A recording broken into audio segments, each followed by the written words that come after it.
ఇక్కడ వచ్చేసి ఈరోజైతే ఈ కొబ్బరి రైస్ అయితే చేశానండి. దీని రెసిపీ వచ్చేసి మీతోటైతే షేర్ అయితే చేసుకుంటున్నాను. చాలా టేస్టీగా బాగా అవుతుందండి. పిల్లలైనా పెద్దోళ్ళైనా మంచిగా తింటారు. దీని ప్రాసెస్ ఎలా చేశానో చూపిస్తానండి. ఫస్ట్ అయితే కొబ్బరి తీసుకొని ముక్కలు అయితే చేసుకున్నాను. ఈ బౌల్ తోటి అయితే తీసుకున్నానండి. ఒక కప్పు బియ్యము నానబెట్టుకున్నాను.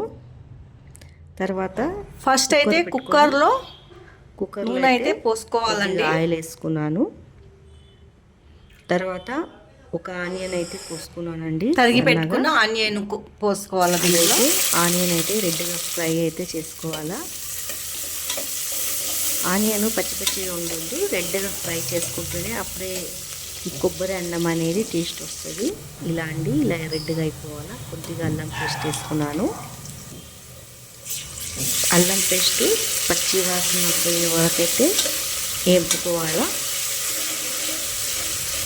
తర్వాత పట్టా, లవంగం, ఇలాచి ఆకు వేసుకోవాలండి.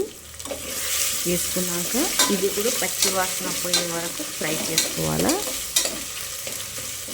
తర్వాత కొత్తిమీర, పుదీనా సన్నగా తరుక్కొని అది కూడా వేసుకోవాలండి.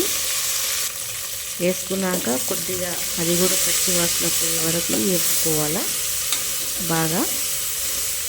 అప్పుడే అనేది టేస్ట్ వస్తుంది అన్నంది. తర్వాత మనం కొబ్బరి నీళ్ళైతే తీసుకున్నాం కదండి. నాకైతే దీంతో ఒక కొలత అయితే వచ్చిందండి. ఒక గిన్నెది పోసుకుంటున్నాను. తర్వాత కొద్దిగా ఇంత వెళ్ళింది. నేనైతే ఒక కప్పు తీసుకున్నాను కదండి. ఇంకో కొద్దిగా నీళ్ళైతే పోస్తున్నాను. ఆ ఒక్క కప్పుకి 2 కప్పులు నీళ్ళండి. ఒక కప్పు పాలది పోసాను. ఇంకో కొద్దిగా అయితే నీళ్ళు పోసుకున్నాను. ఒక కప్పు కొంచెం సాల్ట్ వేసేసి తర్వాత బియ్యం కడిగింది దీంట్లో వేసుకోవాలి. బిజీగా చేసుకోవచ్చండి కొబ్బరి అన్నము. టేస్ట్ మాత్రం అయితే చాలా బాగుంటుంది.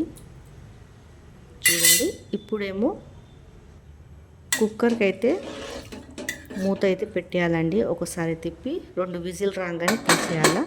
చాలా టేస్టీ అయిన కొబ్బరి అన్నం రెడీ అయితే అయిపోయిందండి.